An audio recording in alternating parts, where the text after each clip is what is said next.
The Egyptian medicine was well reputable in the ancient world, as in the Greek Epos Odyssey, Homer mentioned that, in Egypt, the men were more skilled in medicine than any of humankind. It was not unusual that sovereigns from other countries asked the pharaoh to send his physicians to cure them. We can trace this medical skill to how the ancient Egyptian used his surroundings. Firstly, Egypt's location. As Egypt has the river Nile running through it, flooding every year, making its land fertile and cultivable, the Egyptians learned that in order to keep the land good for crops, the irrigation channels had to be unblocked. From this came the idea that the body must have channels which are the metu, that shouldn't be blocked, otherwise an ailment occurs. Secondly, trade. Egyptians used to trade with Punt, Nubia, and with cities in Asia, from where they brought different spices that helped them develop their medications and pharmaceuticals. Thirdly, communications. Egyptians used hieroglyphics and heretics in writing that helped them transfer their medical knowledge from one generation to the other.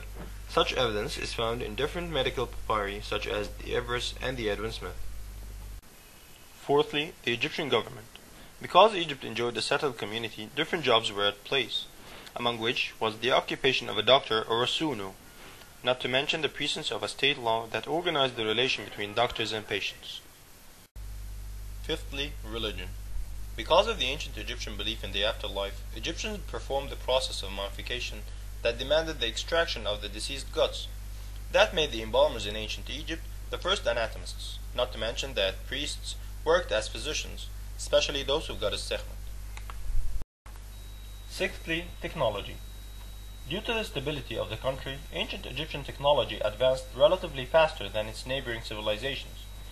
Such technological development led to better, sharper, and more precise tools to be used in medical surgeries. Finally, it is well worth to mention that it is now more than 30 centuries since Egypt has been under the Mohammedan sway, and even longer since Christianity was introduced. Yet, the lower classes still retain some of the beliefs of the ancient Egyptians.